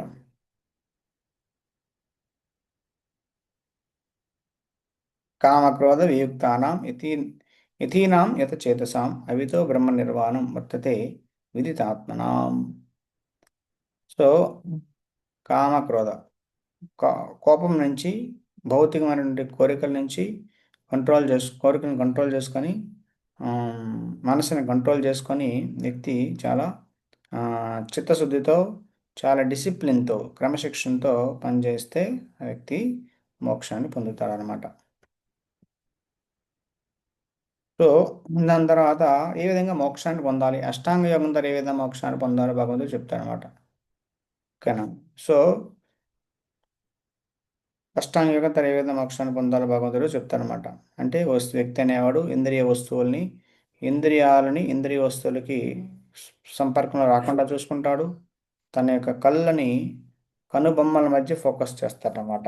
అక్కడ ఫోకస్ చేస్తూ అక్కడ ఫోకస్ చేస్తాడు. దాని తర్వాత మనస్సు నిగ్రహించుకుంటాడు. పరిపూర్ణత కోసం చాలా కష్టపడతాడనమాట డిసిప్లిన్తో. ఓకే. దాని తర్వాత అవుట్వర్డ్ బ్రెత్, ఇన్వర్డ్ బ్రెత్, శ్వాస నిశ్వాసాన్ని కంట్రోల్లో పెట్టుకుంటాడు అనమాట. ఈ విధంగా ఇంద్రియాలని, మనస్సుని, బుద్ధిని అన్నిటినీ కంట్రోల్లో పెట్టుకొని ఆ, మోక్షం కోసం ప్రయత్నం చేస్తే మోక్షాన్ని పొందుతాడనమాట వ్యక్తి. ఈ విధంగా అష్టాంగ యోగం గురించి వచ్చే అధ్యాయంలో ఇంకా విస్తారంగా భగవంతుడు చెప్తాడనమాట. ఓకే. సో శాంతి సూత్రం. ఓకే. శాంతి సూత్రం ఏంటి? ఎందుకంటే కృష్ణ చైతన్యంలో ఉన్నటువంటి వ్యక్తి ఎప్పుడు భక్తిలో ఉంటాడు కాబట్టి వ్యక్తి ఎప్పుడు కూడా ఇంద్రియాలను ఇంద్రియాలను భగవంతుడి సేవలో ఎంగేజ్ చేస్తారు కాబట్టి ఇంద్రియ నిగ్రహం అనేది కష్టమేం కాదనమాట అతనికి. ఓకే. ఇంద్రియాలని నో నో నో చెప్పేదానికన్నా ఇంద్రియాలకి పాజిటివ్గా ఎస్ చెప్తే ఇంకా ఈజీ అనమాట. ఓకే. సినిమాకి వెళ్ళొద్దు ఇంట్లో కూర్చో, సినిమాకి వెళ్ళొద్దు ఇంట్లో కూర్చో, సినిమాకి వెళ్ళొద్దు ఇంట్లో కూర్చో అంటే వాడు విసుగు చెందుతాడు అనమాట. అలా కాదు, పద మందిరంకి వెళ్దాం, భజన చేద్దాం, కీర్తన చేద్దాం రా అని చెప్పేసి అని చెప్తే ఆ వ్యక్తి ఆటోమేటిక్గానే ఇక్కడికి వచ్చాక దాని గురించి మర్చిపోతాడు అనమాట. ఎందుకంటే మైండ్ అంతా ఇక్కడ దీంట్లో వెళ్ళిపోతుంది కాబట్టి. కాబట్టి ఏది చేయకుండా నో చెప్పడం, నో చేయడం చాలా కష్టం అనమాట. దానికన్నా ఒక మంచి పని పాజిటివ్‌గా ఏదైనా యెస్ చెప్తే ఈజీ అని చెప్తున్నాను అనమాట. కాబట్టి భక్తి అనేది అంత గొప్పదనమాట. ఎందుకంటే భక్తిలో మనం మన మనసుని, ఇంద్రియాన్ని ఎప్పుడూ భగవంతుడి సేవలో మనం నిమగ్నం చేయొచ్చనమాట. సో, చివరగా భగవంతుడు చెప్తున్నాడు. భోక్తారామిజ్ఞతపసాం సర్వలోక మహేశ్వరం సుహృదం సర్వభూతానాం జ్ఞాత్వా మాం శాంతిమృచ్చతి. భోక్తారాం భగవంతుడు ఏం చెప్పారంటే నేను భోక్తని యజ్ఞ తపసాం అన్ని యజ్ఞాలకి అన్ని తపస్సులకి నేనే భోక్తని. అంటే ఆ ఫలితాలను తీసుకునేవాడెవడు, ఫలితాలను ఆనందించేవాడెవరు, భగవంతుడు అన్నమాట. సర్వలోక మహేశ్వరం అన్ని లోకాలకి సృష్టికర్త స్వామి ఎవరు, భగవంతుడు అనమాట. అన్ని లోకాలు దేవతలందరూ కూడా అతనే మహేశ్వరుడు. సుహృదం సర్వభూతానం జీవులందరూ కూడా సుహృద్ అంటే చాలా శ్రేయోభిలాషి ఎవరంటే నేనే. ఇది తెలుసుకున్నవాడు జ్ఞాత్వా మాం శాంతిముచ్యతి. ఆ వ్యక్తి శాంతిని పొందుతారని చెప్పేసి చెప్తున్నాడు అనమాట. కాబట్టి మనం ఎప్పుడైతే ఎంజాయ్ చేస్తాం అనుకుంటామో దుఃఖం అనేది స్టార్ట్ అవుతుంది అనమాట. సో మనం ఏది ఎంజాయ్ చేయాలనుకుంటే దాని నుంచి దుఃఖం అనేది వస్తుంది అనమాట. సో ఎందుకంటే చాలా రకాల కాంపిటీషన్ ఉంటుంది. చాలా రకాల మనం ఎంజాయ్ అవ్వాలనుకుంటే ఎన్ని రకాల సమస్యలు వస్తాయంటే దాన్ని మనం ఊహించలేమన్నమాట. ప్రకృతి అన్ని రకాలుగా మనకి ఇబ్బందులు పెడుతుందన్నమాట. సో అరే తినొద్దురా తినొద్దురా తినొద్దురా అంటే నీకు కడుపు సరిగా లేదు, నీకు సరిగా కాన్స్టిపేషన్ ప్రాబ్లం ఉందంటే లేదు నేను పిజ్జా తినాల్సిందే అంటానమాట. అరే తింటే నీకు మళ్ళీ అది బయటికి రాదు అంటే నో ప్రాబ్లం, ఇప్పుడు ప్రాబ్లం నేను తినేస్తా తర్వాత చూద్దాం అని చెప్పేసి తింటాడనమాట. చాలా ఇబ్బంది పడతాడనమాట. అరే నీకు కఫ్ ఉందిరా, నీకు కఫ్ ఉంది, నువ్వు తినొద్దు స్వీట్ తినొద్దు అంటే నేను తింటా అని చెప్పేసి నేను తింటాను. అది కఫ్ ఇంకా పెరిగిపోతుంది అనమాట. సో అనే కదా స్మోకింగ్ చేయొద్దు, నీ లివర్ పాడైపోతుంది, నీ ఊపిరితిత్తులు పాడైపోతాయి అంటే లేదు నేను చేస్తా అంటాడు. కాబట్టి మనం ఎప్పుడైతే భోక్తలం అనుకుంటామో అప్పుడు రకరకాల సమస్యలు వస్తాయి. దాని తర్వాత మనం ఎప్పుడైతే మహేశ్వరం నేనే కంట్రోలర్ని, నేనే అని నేను చెప్పినట్టే జరగాలి అనుకుంటే అది కూడా చాలా సమస్య దారితీస్తుంది. ఒక రాజు అంట ఒక రాజ్యాన్ని పరిపాలిస్తూ చాలా రకాల సమస్యలన్నీ ఫేస్ చేయలేక చివరికి ఆ, హాలిడే పెట్టేస్తారు, లీవ్ పెట్టేసి సరే ఒక నెల రోజులు బయటికి వెళ్దాం పదా, ఈ అడవిలో ఋషులు ఉంటారు వాళ్ళని కలుద్దాం, వాళ్ళ దగ్గర నుంచి ఉపదేశాలు విని కొద్దిగా రిలాక్స్ అవుదాం, ఇది ఎవరికి అప్పచెప్పేద్దాం అని చెప్పేసి మంత్రులు చెప్పేసి వెళ్ళిపోతారనమాట. ఒక గురువు గారిని కలుస్తాం, ఒక ఋషిని కలిసి ఓ ఋషివర్య ఏం చేయాలో అర్థం కావట్లేదు, చాలా టెన్షన్గా ఉంది, చాలా యాంగ్జైటీ ఉంది రాజ్యంలో అని చెప్పేసి అంటాడు అనమాట. సో నో ప్రాబ్లం ఇక్కడ ఉండు ఏం కాదని చెప్పేసి అంటాడు అనమాట. సో అక్కడ ఆశ్రమంలో ఉండమంటారు అనమాట. ఇలా మంచి ఉపన్యాసాలన్నీ వింటూ ఉంటాడు. సో ఆ, సో రాజుగారు అంటారు అనమాట. రాజుగారికి అన్ని చూసుకుంటారు. దాని తర్వాత నాకు టెన్షన్గా ఉంది అసలు రాజ్యం ఎలా పరిపాలించాలి, ఎవరు చూసుకుంటారు నేను లేకపోతే ఎలా చూసుకుంటారా అని చెప్పేసి ఎవరు చూసుకుంటారు ఎలా చూసుకుంటారని టెన్షన్ పడతాడు. సో అయితే ఒక పక్కనున్న రాజ్యం నుంచి రాజు లేడని తెలుసుకొని అటాక్ చేస్తాడు అన్నమాట రాజ్యాన్ని. అటాక్ చేస్తే మంత్రులందరూ కూడా రాజపుత్రుని ముందు పెడతారనమాట. రాజుగారు లేరు కాబట్టి నాయన నువ్వే ముందుండి యుద్ధం చేయంటారనమాట. రాజుకి ఈ వాసన ఇక్కడ అడవిలో ఉన్న రాజు తెలుస్తుంది అనమాట. నేను వెళ్ళిపోతా అంటే ఋషి అంటారనమాట. నువ్వు వెళ్ళాల్సిన అవసరం లేదు, ఇక్కడే ఉండి అంటారనమాట. అసలు నేను లేకపోతే యుద్ధం ఎలా జరుగుతుంది, మొత్తం ఓడిపోతారు, ఏం జరుగుతుంది, ఇది జరుగుతుంది అంటాడనమాట. ఏం కాదులే నువ్వు ఇక్కడ ఉండి అంటాడనమాట. చివరికి యుద్ధం జరుగుతుంది. రాకుమారుడు చక్కగా ఆపోజిట్ పార్టీని ఓడించేస్తాడు, ఆ రాజ్యాన్ని కూడా తెచ్చేసుకుంటాడు, ఈ రాజ్యంలో కలిపేసుకుంటాడు. ఈ విషయం రాజు తెలుస్తుంది అనమాట. మీ కొడుకు అదే ఋషికి తెలుస్తుంది అనమాట, మీ కొడుకు చక్కగా ఓడించేసి రాజ్యాన్ని ఇంకా పెంచుతున్నాడు అని చెప్పేసి అంటాడు అనమాట. నేను ఇప్పుడు వెళ్తాను, నేను లేకపోతే రాజ్యం సరిగా జరగదు, సరిగా నడవదు, నేను ఉండాలని చెప్పేసి అంటాడు అనమాట. అరే నువ్వు లేకుండానే చక్కగా చేస్తున్నారు వాళ్ళు, నువ్వు వెళ్ళాల్సిన అవసరం లేదు అని చెప్తానమాట. కానీ వీడికి అటాచ్మెంట్ అనమాట. ఈ రాజుకి అటాచ్మెంట్ అనమాట, ఆసక్తి, నేను వెళ్ళాలి, నేను ఉండాలి, నువ్వు లేకపోయినా చక్కగా నడుస్తుంది రాజు, ఏమీ సమస్య లేదనమాట. కానీ మనం వాళ్ళు అనుకుంటాం అనమాట, నేను లేకపోతే ఏమైపోతుందో అని చెప్పేసి. ఆ, ఏమీ అవ్వదనమాట. మనం లేకపోతేనే కొన్నిసార్లు ఇంకా చాలా బాగా జరుగుతుంది అనమాట. కాబట్టి ఆ వ్యక్తికి వైరాగ్యం అనేది కావాలి. ఒక ఏజ్ వచ్చాక వ్యక్తికి భగవంతుని మీద మనసు పెట్టాలన్నమాట. భౌతికమైన కార్యకలాపాలు తగ్గించుకోవాలి. సో కాబట్టి ఒక వ్యక్తి అంట నరసింహపురాణంలో ఈ స్టోరీ వస్తుందన్నమాట. ఒక షావుకారు ఉంటాడు. వాళ్ళకి ఆ, ముసలివాడు అయిపోతాడనమాట. పిల్లవాడు చక్కగా షాప్ అన్ని చూసుకుంటున్నాడు. చెప్తాడనమాట. చాలా బుర్ర తింటూ ఉంటాడు అనమాట. అది లేదు ఇది లేదు, ఇది పెట్టలేదు, అది పెట్టలేదు, ఇది పెడితే చాలా లాభం వస్తుంది, అది పెడితే లాభం వస్తుంది, ఎంత రేటు అమ్ముతాను, ఎంత రేటు ఉండాలి, ఎంత మార్జిన్ ఉండాలి, ఇది అని అది అని. కొడుకుని ఎప్పుడు బుర్ర తింటూ ఉంటూ ఉంటాడు అనమాట. అరే వదిలేరా నాయన, నేను చూసుకుంటాను, నీకేం టెన్షన్ లేదు, లేదు లేదు, నేను నీకు ఎక్స్పీరియన్స్, నా ఎక్స్పీరియన్స్ నీకు లేదు, నువ్వు అన్నీ నష్టపోతాను, నువ్వు అంతే ఇది చేస్తాను, నేను చెప్తూనే ఉంటాను, నువ్వు వినాల్సింది అంటాను అనమాట. సో అతనికి ఆ విధంగా స్వేచ్ఛ లేకుండా, ఫ్రీడమ్ లేకుండా చేస్తానమాట. సో చాలా విసుగు వస్తుంది అనమాట. చివరికి అలాంటికి ఒక సన్యాసి వస్తే, గురువు గారు కొద్దిగా మా నాన్నకు తీసుకెళ్ళండి, మీతో కొద్దిగా మార్చండి, కొద్దిగా వైరాగ్యం తెప్పించండి, కొద్దిగా భక్తిలో మార్చండి, భక్తి మళ్ళించండి అని చెప్పేసి ఉంటాను అనమాట. సరే నేను తీర్థయాత్రలు వెళ్తున్నాను, నాతో రా అని చెప్పేసి ఉంటాను అనమాట. సో అన్ని తీర్థయాత్రలు తిప్పుతారు అనమాట. హరిద్వార్, ఋషికేశ్, బద్రీనాథ్, బృందావనం, మధుర, ద్వారక, ఆ, అన్ని యాత్రలు తిప్పుతారు అనమాట. ఎక్కడ తిప్పినా కూడా ఇప్పుడు నా షాపులు ఎలా ఉంది, నా షాప్ పిల్లలు చూసుకుంటున్నాడు లేదా, ఎంత నష్టం వస్తుంది, ఎంత లాభం వస్తుంది, ఇదే ఆలోచిస్తున్నాడంట. చివరికి మళ్ళీ తీసుకొస్తున్నా, ఆయన నా వల్ల కాదు, మీ ఫాదర్ని మార్చడం, నీ తండ్రిని మార్చడం నా వల్ల కాదు, ఇంట్లో పెట్టుకొని చెప్పేసి అంటారు అనమాట. సో దాని తర్వాత ఇంకోసారి ట్రై చేయండి, ఇంకోసారి ట్రై చేయండి అంటారు అనమాట. సో మళ్ళీ అక్కడి నుంచి బయలుదేరుతారనమాట. బయలుదేరి కాశీకి వెళ్తారనమాట. కాశీలో ఉమ్, ఆ, వారణాసిలో మనం చూస్తాం మణికర్ణిక ఘాట్ అని ఉంటుంది అనమాట. మణికర్ణిక ఘాట్ దగ్గర శవాలు కాలుస్తూ ఉంటారు అనమాట. కంటిన్యూస్గా లైన్లో ఉంటాయి అనమాట. కాల్ చేసి అదంతా కూడా బూడిదని గంగలో కలిపేస్తుంటారు. సో మణికర్ణిక ఘాట్ దగ్గర వచ్చి చూస్తారనమాట. చూసేసరికి అక్కడ చూపిస్తారు అనుకోండి, చూడు జీవిత సత్యం చూడు, జీవితం అనేది ఏంటి అసలు, ఈ శరీరం కోసం ఇన్ని చేస్తున్నాం మనం, ఈ శరీరం అనేది చివరికి బూడిద అవ్వాల్సిందే, దీనికోసం ఇన్ని సోపులు రాస్తున్నాం, ఇన్ని పేస్టులు, ఇన్ని టూత్ పేస్టులు వాడుతున్నాం, ఇన్ని షాంపూలు రాస్తున్నాం, ఇన్ని ఫెయిర్ అండ్ లవ్లీలు రాస్తున్నాం, ఇన్ని రకాల పౌడర్స్, సెంట్స్, ఇన్ని రకాల బట్టలు, ఇన్ని రకాల కాస్మెటిక్స్, ఇన్ని చేస్తున్నాం, ఇన్ని రకాల ఫుడ్స్, ఇన్ని రకాల ఆనందాలు, ఇన్ని రకాల సుఖాలు ఇవ్వడానికి ట్రై చేస్తున్నాం. కానీ శరీరం చివరికి బూడిదవ్వాల్సిందే చూడు అని చెప్పి చెప్తానమాట. అయ్యో అయ్యో అయ్యో, నా జీవితాన్ని వేస్ట్ చేసుకున్నానే, నా జీవితాన్ని వేస్ట్ చేసుకున్నానని చెప్పేసి అంటాడనమాట. అమ్మయ్యా, ఇప్పటికైనా నా మిషన్ అనేది సక్సెస్ఫుల్ అయింది, నా లక్ష్యం అనేది సక్సెస్ఫుల్ అయింది అనుకుంటాడనమాట. ఇప్పటికి వైరాగ్యం వచ్చింది వీడికి అని చెప్పేసి.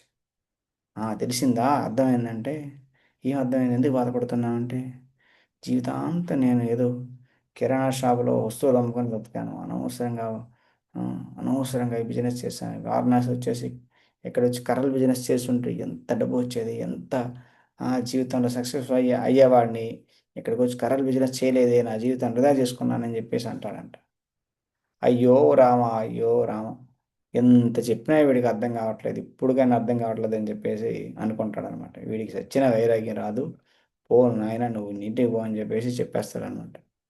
సో కొంతమంది అలా ఉంటారన్నమాట. ఎంత చెప్పినా ఏం చేసిన వాళ్ళు ఆ అటాచ్మెంట్ నుంచి బయటకు రాలేరనమాట. రాలేరంటే రాలేరనమాట. చాలా కష్టం. భౌతికమైన అటాచ్మెంట్స్ అన్నీ కూడా అంత కష్టం అనమాట వ్యక్తికి. చచ్చి వచ్చి యమరాజు వచ్చి లాక్కి వెళ్ళినంత వరకు వ్యక్తి దేన్ని విడిచిపెట్టలేడనమాట. ఇది నాది, నేను అనుకున్నట్టే జరగాలి, నేనే కంట్రోలర్ని, నేనే సర్వలోక మహేశ్వరిని, నేనే నా షాప్కి యజమాని, నా ఇంటికి యజమాని, నా వీధికి యజమాని అని చెప్పేసి అనుకుంటాడు అనమాట. నేను లేకపోతే ఎవడు చేయలేడు, సరిగా చేయలేడు అనుకుంటాడు అనమాట. అరే నువ్వు లేకపోతేనే అన్ని ఇంకా బాగా చక్కగా జరుగుతాయి, నువ్వు ఉండడం వల్లే సరిగా జరగట్లేదు అనే విషయాన్ని జీవుడు గ్రహించాలన్నమాట. నో బడీ ఈజ్ ఇండిస్పెన్సిబుల్ అంటారు. అంటే నువ్వు, నేను ఇలాంటి రోల్ ప్లే చేస్తానంటే నాకు అసలు ఎవడు రీప్లేస్మెంటే లేడు, నా అలాంటి ఆ, వ్యక్తి అసలు దొరకడు నేను చేస్తున్నటువంటి మా రోల్కి అనుకుంటాడు అనమాట. యుధిష్ఠిర మహారాజు లాంటి వాడే ధర్మరాజు, అంత పరిశుద్ధమైన వ్యక్తి, అంత గొప్పవాడే 50 సంవత్సరాలు వచ్చేసరికి మొత్తం క్రౌన్ అంతా తీసేసి, కిరీటం తీసేసి కిందన పెట్టేసి, రాజవస్త్రాలు తీసేసి కిందన పెట్టేసి కాషాయ వస్త్రం ధరించి వెళ్ళిపోతాడనమాట ఉత్తరం వైపు. అయిపోయింది నా డ్యూటీ అని చెప్పేసి. సో అంత గొప్ప మహారాజు, అంత గొప్పవాడు, అంత ప్రసిద్ధమైన వ్యక్తి, ప్రపంచం అంతా కోరుకున్నటువంటి వ్యక్తి. అలాంటి వ్యక్తి దొరకడు అసలు యాక్చువల్గా ఒక రాజుగా. ఆ వ్యక్తి అనుకుంటున్నాడు అనమాట, ఏం లేకపోతే ఇంకోటి చేస్తాడు ఏముందని చెప్పేసి. కానీ మనం ఏమనుకుంటున్నాం, తుచ్చమైన వాళ్ళమైనప్పుడు కూడా మనం ఏమనుకుంటాం, మనం ఇంకా ఎక్కడే మనం లేకపోతే ఏమీ సరిగా జరగదు అనుకుంటాం అనమాట. కాబట్టి సర్వలోక మహేశ్వరం, భగవంతుడే సర్వలోకాలకి మహేశ్వరుడు, కంట్రోలర్ అనమాట. సో ఒక మనము ఎంజాయర్స్ కాదు, మనం భోక్తలం కాదు, భగవంతుడే భోక్త, మనం కంట్రోలర్ కాదు. ఓకే. సో మనం అనుకుంటాం అనమాట, మనం ప్రొపరేటర్స్ కూడా కాదు, యజమానులం కూడా కాదనమాట. ఈ ఇల్లు నాది, ఇది నాది, అది నాది అని చెప్పేసి అనుకుంటాం.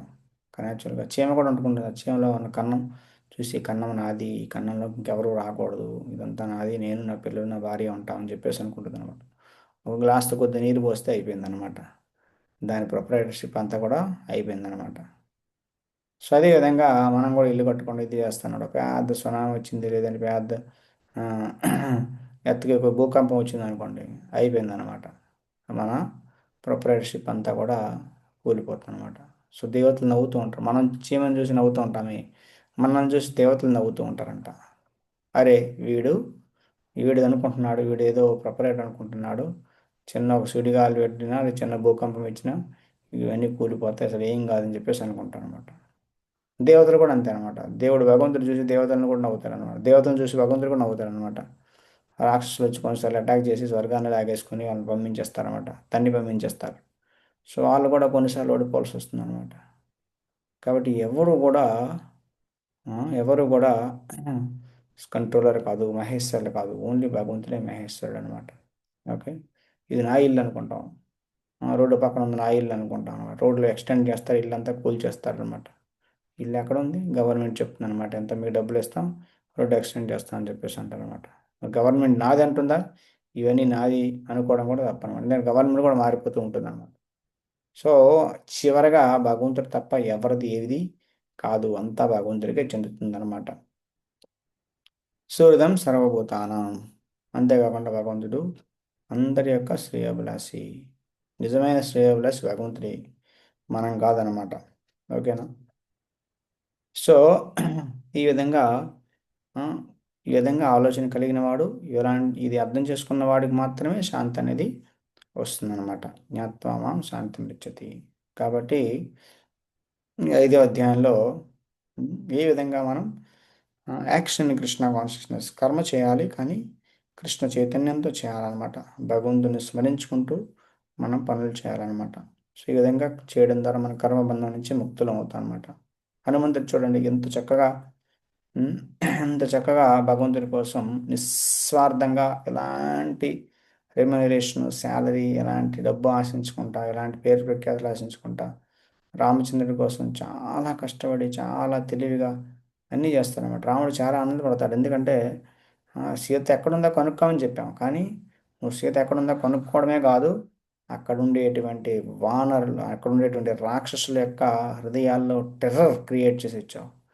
వాళ్ళందరికీ రాముడు అంటే ఏంటో, రాముడి యొక్క దూత, రాముడి యొక్క సైన్యం ఎలా ఉంటుందో వాళ్ళ హృదయాల్లో భయాన్ని కలిగించి, భయాన్ని సృష్టించి వచ్చావు. రావణుడికి లంకకి అగ్గిపెట్టి వచ్చావు. ఇవన్నీ చెప్తాడనమాట రాముడు. కాబట్టి నేను చెప్పిందే కాదు, ఇంకా ఎక్స్ట్రా పని కూడా, సేవ కూడా చేసి వస్తాడనమాట హనుమంతుడు. సో కాబట్టి ఈ విధంగా నిస్వార్థమైనటువంటి భావనతో హనుమంతుడు సేవ చేశాడు, కాబట్టి భగవంతుడు హనుమంతుడితో చాలా ఆనందపడతాడనమాట. కాబట్టి అలా చేస్తే చాలా చాలా మనకి నిజమైనటువంటి ఆనందం, ఆధ్యాత్మిక ఆనందం అనేది వస్తుందన్నమాట. సరే కృష్ణ. సో ఈ విధంగా 5వ అధ్యాయం ఆ, ఈ విధంగా కర్మ సన్యాసం కన్నా కర్మయోగము బెటరు. కర్మ చేయాలి కానీ కర్మ ఫలితాలని భగవంతుడి కోసం ఇవ్వాలన్నమాట. కర్మ ఫలితాలని మనం భోగించాలి అనుకుంటే సమస్య వస్తుంది అనమాట. ఎందుకంటే మనం భోగిస్తే అది మన అన్ని రకాల ఇబ్బందుల్లో పడుతుందన్నమాట. మనం టెన్షన్లో పడిపోతాం అనమాట, ఇంత డబ్బు, ఆ డబ్బు, ఈ డబ్బు, అన్నీ ఏం చేయాలి అనేటువంటి టెన్షన్, ఇది ఎంజాయ్ చేయాలి, అది ఎంజాయ్ చేయాలనేటువంటి టెన్షన్. ఇలా నాది ఎవడు తీసేసుకుంటున్నాడు, ఏమవుతుందో అనే టెన్షన్ అనమాట. కాబట్టి వ్యక్తి దగ్గర ఎంత ఎక్కువ ఉంటే అంత ఎక్కువ టెన్షన్. మీరు అబ్జర్వ్ చేయండి. ఒక ఇంట్లో ఎక్కువ వస్తువులు ఉన్నవాడికి టెన్షన్ ఎక్కువ ఉంటుందా? చాలా తక్కువ ఉన్నవాడికి టెన్షన్ ఉంటుందా? తక్కువ ఉన్నవాడు చాలా ఫ్రీగా ఉంటాడనమాట. ఇల్లు క్లీన్‌గా పెట్టుకుంటాడు చక్కగా మినిమమ్ ఉన్నవాడితో చక్కగా సంతృప్తి చెందుతాడనమాట. ఎక్కువ ఉన్నవాడు అదేమైంది? ఇదేమైంది? ఇదేంది? అదేంది? ఇలా చాలా కన్‌ఫ్యూజ్ అయ్యి ఉంటాడనమాట వ్యక్తి. కాబట్టి ఇదంతా కూడా అందుకే సరళమైన జీవితం అంటారనమాట. సరళమైన జీవితం జీవించాలి. Simple living, high thinking. జీవితం సరళంగా ఉండాలి. కానీ థింకింగ్ చాలా హైగా ఉండాలి. అంటే మన ఆలోచన మాత్రం చాలా ఉన్నతంగా ఆలోచించాలి. ఉన్నతం అంటే ఏంటి? భగవంతుడి కోసం ఫార్ సైటెడ్ అయి ఉండాలన్నమాట. మనం ఫ్యూచర్ కోసం ఈ జన్మే కాకుండా ఫ్యూచర్ ఎలా అవుతుంది? ఎలా ఉంటుంది? మానవ జన్మ అనేది లభించింది కాబట్టి దీన్ని మనం సద్వినియోగం చేసుకొని ఏ విధంగా భగవంతుడి వైపు వెళ్ళాలి. భగవంతుడి దగ్గర చేరుకునేలా ప్రయత్నం చేయాలి. అది ఫార్ సైటెడ్‌నెస్ అనమాట. దూరదృష్టి. ఇలా దూరదృష్టి కలిగి ఉండాలి తప్ప ఏదో తాత్కాలికమైన వాటికి పట్టుకుంటూ వేలాడితే ఏమీ లాభం ఉండదన్నమాట. నువ్వు ఎంత గట్టిగా పట్టుకున్నా మనం యమరాజు వచ్చి లాగేటప్పుడు మనం పట్టుకోలేమన్నమాట. ఎవడు పట్టుకోలేడనమాట. నా బంగారం నేను పట్టుకుంటా, నా నగలు నేను పట్టుకుంటా, నా చీర నేను పట్టుకుంటా, లేదంటే నా ఇల్లు నేను పట్టుకుంటా, నా షాపు నేను పట్టుకుంటా. అంటే దేన్ని పట్టుకోలేవు నువ్వనమాట. అన్నీ వదిలేయాల్సిందే. బెటర్ అది జరగకముందే మనం ముందే ప్రిపేర్ అయితే చాలా గొప్పవాళ్ళం అవుతాం. వదిలేయాల్సిన డేట్ రాకముందే మనం దాన్ని వదిలేస్తే చాలా గొప్పవాళ్ళం అవుతాం అనమాట. ఎందుకంటే ఆ సమయంలో మనం భక్తి చేసుకోవచ్చు. భగవంతుడి మీద మనసు పెట్టుకోవచ్చు.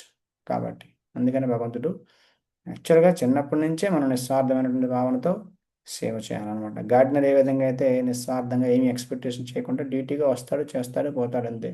ఓనర్ నాకేదో తినడానికి రోటీ, కపడా, మకాన్ ఇస్తున్నాడు చాలనమాట. నాకు చూసుకుంటున్నాడు, నాకు ఇల్లు ఇచ్చాడు, నాకు తినడానికి ఇచ్చాడు, నా బట్టలు ఇస్తున్నాడు. ఇదే అనమాట. దాంతో సంతృప్తి అనమాట. అదేవిధంగా మాకు భగవంతుడు ఈ శరీరం ఇచ్చాడు. మనకి తినడానికి ఇస్తున్నాడు, ఉండడానికి ఇస్తున్నాడు, అన్నీ ఇస్తున్నాడు. దాంతో సంతృప్తి చెందాలన్నమాట. కర్మ ఫలితాల్ని భగవంతుడిని స్తుతించడం కోసం, భగవంతుని గ్లోరిఫై చేయడం కోసం మనం వినియోగించాలన్నమాట. కానీ మనం జీవులందరూ బద్ధజీవులందరూ తనను తాను గ్లోరిఫై చేసుకోవడానికి వినియోగించాలనుకుంటున్నాం అనమాట. నేను గొప్పవాడిని అందరికి తెలియాలి. దానికోసం ఎంతైనా ఖర్చు పెడతా. దానికి ఏదైనా చేస్తా అనుకుంటాడనమాట. లేదా నేను భోగించడానికి ఖర్చు పెడతా. ఓకే. భోగించడానికి అయిపోయిన తర్వాత ఇంకా డబ్బులు మిగులుతుందని నేను పేరు ప్రఖ్యాతుల కోసం ఉపయోగిస్తా. ఎవడి పేరు ప్రఖ్యాతులు? మన పేరు ప్రఖ్యాతులనమాట. కాబట్టి ఇలా ఆలోచిస్తారనమాట. నువ్వు ఉంటే ఏంటి చచ్చాక అందరం మనల్ని ఎవడు గుర్తుంచుకోడు. అందరం మర్చిపోతున్నాం. గుర్తుంచుకున్న మనకు తెలీదనమాట. ఎవడు గుర్తుంచుకున్నాడనేది. అందుకని నువ్వు ఎక్కడున్నావో నీకు తెలీదు కాబట్టి. కాబట్టి ఇది ఈ ఆలోచనలు అన్నమాట. నిజంగా భగవంతుడి కోసం మనం చేస్తే భగవంతుడు మనం చక్కగా చూసుకుంటాడు. ఆనందంగా మనకు కావాల్సినవన్నీ అన్నీ చూసుకుంటాడు. మనకు కావాల్సిన ఆనందాన్ని ఇస్తాడు, సంతృప్తిని ఇస్తాడు, అన్నీ ఇస్తాడనమాట. అప్పుడు మనం హ్యాపీగా, నిర్భయంగా భగవంతుడి యొక్క రక్షణలో మనం ఉంటామనమాట. హరే కృష్ణ, కృష్ణ కృష్ణ హరే హరే, హరే రామ, రామ రామ హరే హరే. సరే కృష్ణ ఎవరికైనా క్వశ్చన్స్ ఉంటే అడగొచ్చు.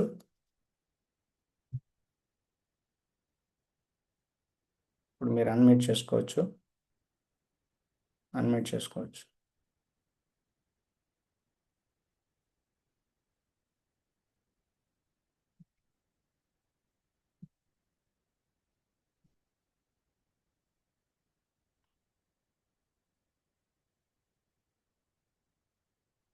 ఓకే. సరే ఎవరికి క్వశ్చన్స్ లేకపోతే మనం ఇక్కడ ఆపేద్దాం. హరే కృష్ణ. श्रीमद् भगवद गीता की जय, श्रील प्रभुपाद की जय।